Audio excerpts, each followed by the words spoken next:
Germany rebuilt after World War II. Japan rose from the ashes of Hiroshima. South Korea transformed from war-torn poverty to tech powerhouse. Impressive comebacks, all of them. But none of them compared to what China did. Here's why. Germany rebuilt with Marshall Plan money and intact institutions. Japan had American support and an educated workforce. South Korea had a population of 20 million. China? In 1949, China started with 540 million people living in absolute devastation. No foreign aid, no functioning economy. Life expectancy of 35 years. 80% of the population couldn't read. The country had been invaded, carved up, drugged, and occupied for 110 years straight. And in 75 years, one human lifetime, China went from that to the world's second largest economy.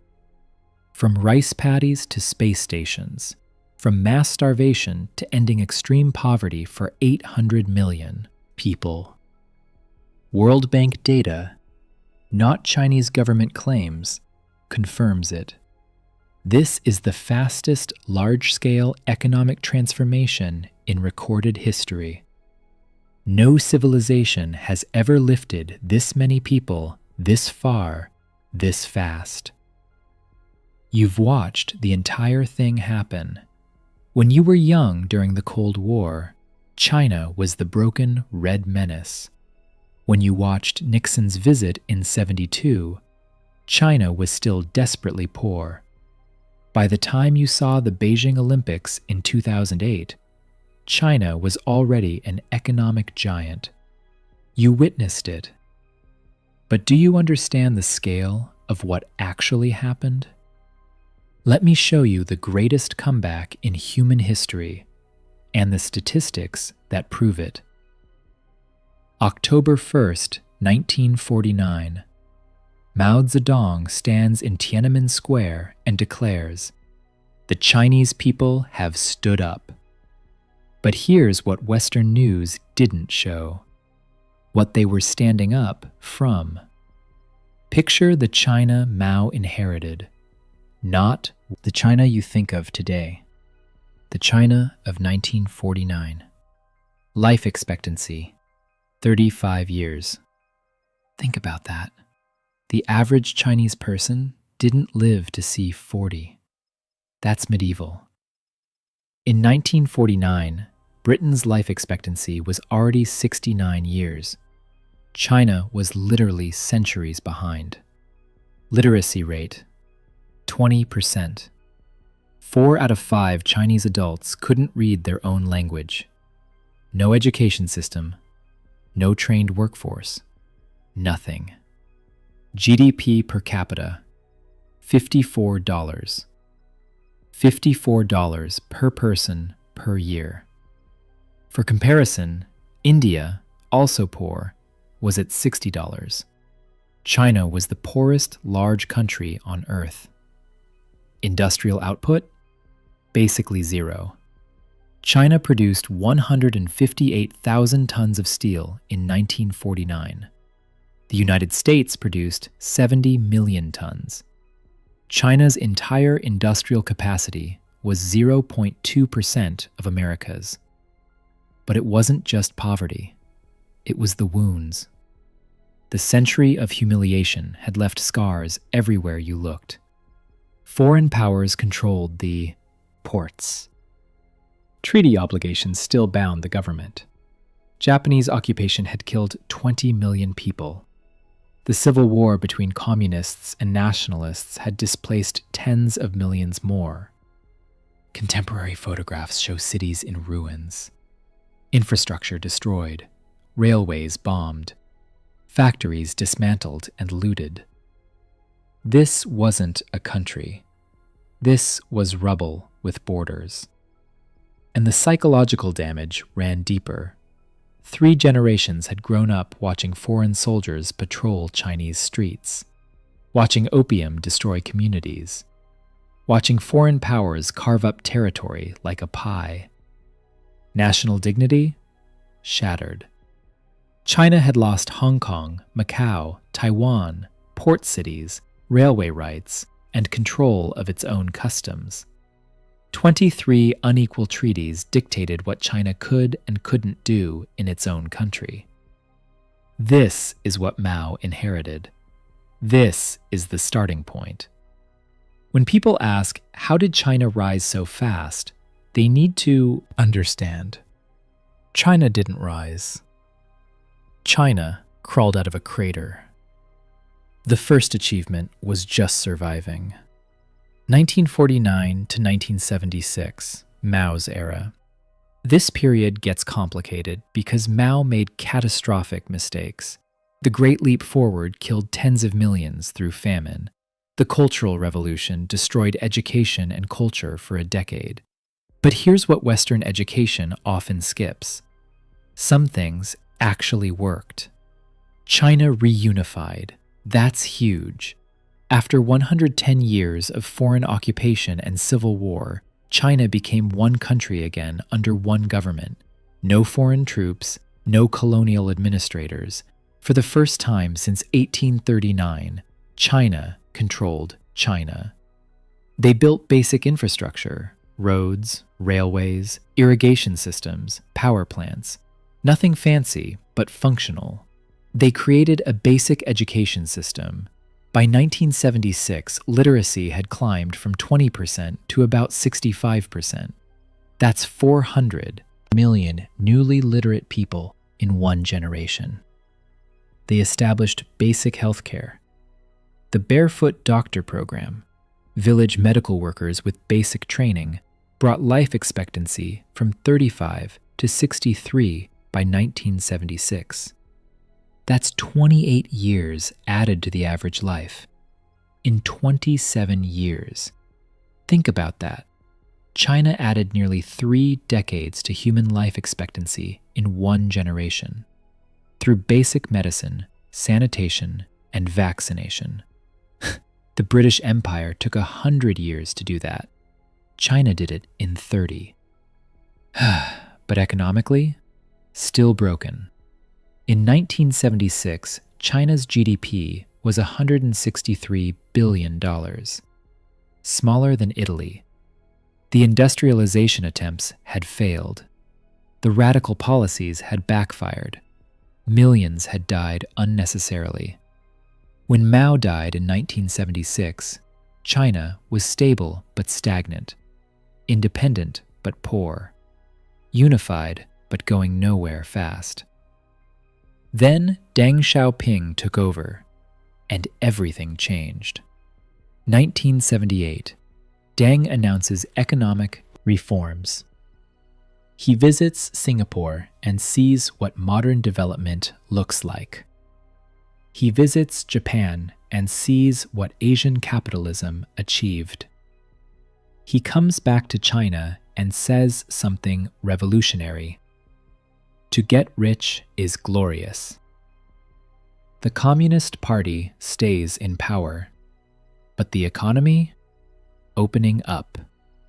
Special economic zones in coastal cities. Foreign investment welcomed. Private businesses allowed. Export manufacturing encouraged. The plan: use cheap labor to make products for the West. Use the profits to build infrastructure and technology.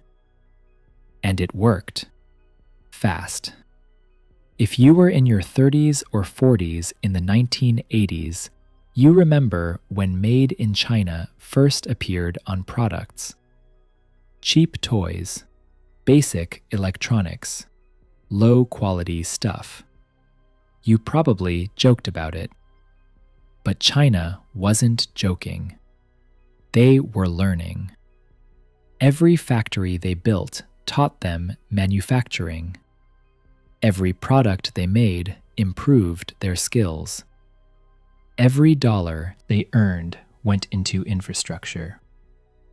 By 1990, when you were watching the news coverage after Tiananmen, China's economy had doubled. GDP per capita went from $156 in 1978 to $318 in 1990. Western economists predicted the government would collapse. They were wrong, dead wrong. The 1990s accelerated everything. Foreign companies rushed in. McDonald's opened in Beijing. Factories multiplied. Coastal cities transformed into manufacturing hubs. Infrastructure projects exploded. You watched all this happen. Maybe you didn't notice because news coverage focused on human rights and politics. But economically, China was sprinting. By 2000, China's GDP hit $1.2 trillion. Still smaller than Britain, but growing at 8 to 10% annually. Britain was growing at 2 to 3%. Do that math over 20 years. China wasn't just catching up. At that growth rate, China would overtake everyone. 2001. China joins the World Trade Organization. Remember the debate? They said trade would democratize China. They said economic opening meant political opening. They promised China would become more like the West. China had a different plan. They'd take the trade, keep the Communist Party, use the economic growth to build comprehensive national power. Guess which plan worked?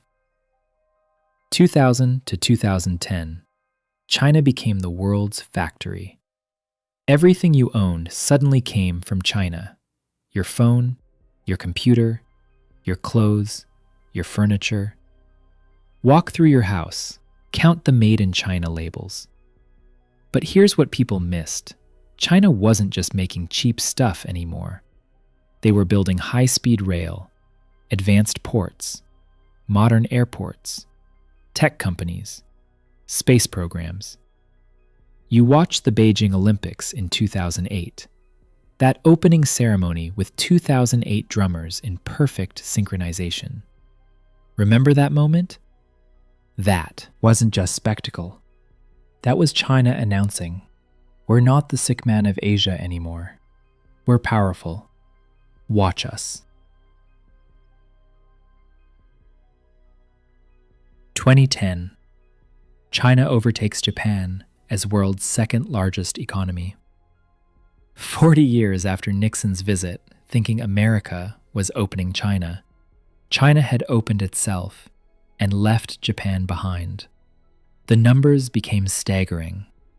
By 2015, China was building more infrastructure in 2 years than America built in the entire 20th century. They built 40,000 kilometers of high-speed rail. From zero, America built zero. They launched a space station, landed on the dark side of the moon, built the world's largest trade network, invested in Africa, Asia, Latin America. The transformation accelerated so fast, most people couldn't track it. Today, China's GDP is $17.7 trillion, world's second largest economy, world's largest manufacturing nation, producing 28 to 30% of global manufacturing output according to UN data, more than America, Japan, and Germany combined. Let me give you the statistics, because the scale is hard to grasp without numbers. Poverty. 1981, 88% of Chinese lived in extreme poverty. 2020, less than 1%. People lifted out, 800 million. World Bank data, not Chinese propaganda. 800 million people. That's more than the population of North America and South America combined. China lifted them from extreme poverty in 40 years. No country has ever done that, ever. Life expectancy. 1949, 35 years. 2023, 78 years. Gain, 43 years added in 75 years. Britain took 150 years to add 40 years to life expectancy. China did it in half the time. Literacy, 1949, 20%. 2023, 97%. That's 1 billion newly educated people. GDP per capita, 1949, $54. 2023, $12,720. That's 235 times higher. In one lifetime, one generation. You've watched this happen. Infrastructure. High-speed rail, 0 kilometers in 2008, 42,000 plus kilometers in 2024, world's largest network. Airports, 36 in 1949, 250 plus in 2023. Power generation, 4 billion kilowatt hours in 1949, 8,500 billion kilowatt hours in 2023. Global rankings 1949 versus 2024.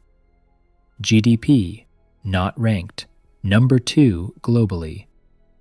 Manufacturing, negligible, number 1, 28% of world output.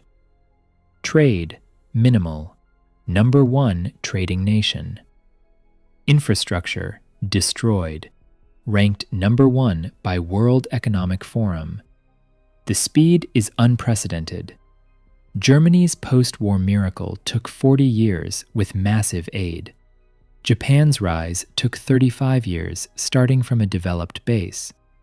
South Korea took 50 years with 50 million people. China did it with 1.4 billion people. No Marshall Plan, no major foreign aid, from deeper poverty, incomparable time. You've witnessed the entire arc. When you were doing duck and cover drills during the Cold War, China was starving. When you watched Nixon's historic handshake, China's economy was smaller than Belgium's. When you saw Tiananmen thinking the party would collapse, China was already quietly growing at 10% annually. When you watched the Hong Kong handover, China was about to join the WTO and accelerate even faster. When you saw the Beijing Olympics, China was already the world's factory.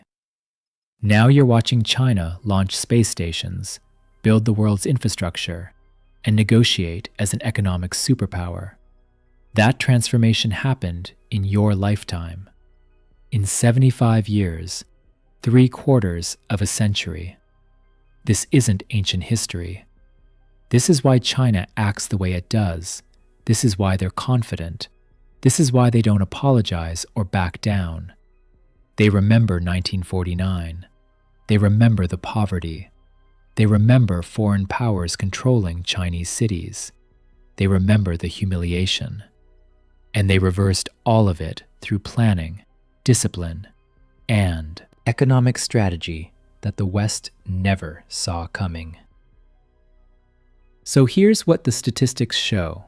From the ruins of 1949 to the second largest economy in 2024, from 88% extreme poverty to less than 1%, from 35-year life expectancy to 78, from 20% literacy to 97%, from zero high-speed rail to the world's largest network. World Bank confirms it. UN data confirms it. Even Western economists who predicted China's collapse have to admit. This is the fastest large-scale transformation in recorded history. Germany rebuilt, Japan rebuilt, South Korea developed. But China? China didn't rebuild. China rose from complete devastation with 10 times the population and no foreign help. That's not a comeback. That's resurrection. The greatest in history, and the numbers prove it. The only question now, where does a civilization go after achieving the impossible once? Because if history shows anything, it's this: never underestimate what China can do in a lifetime.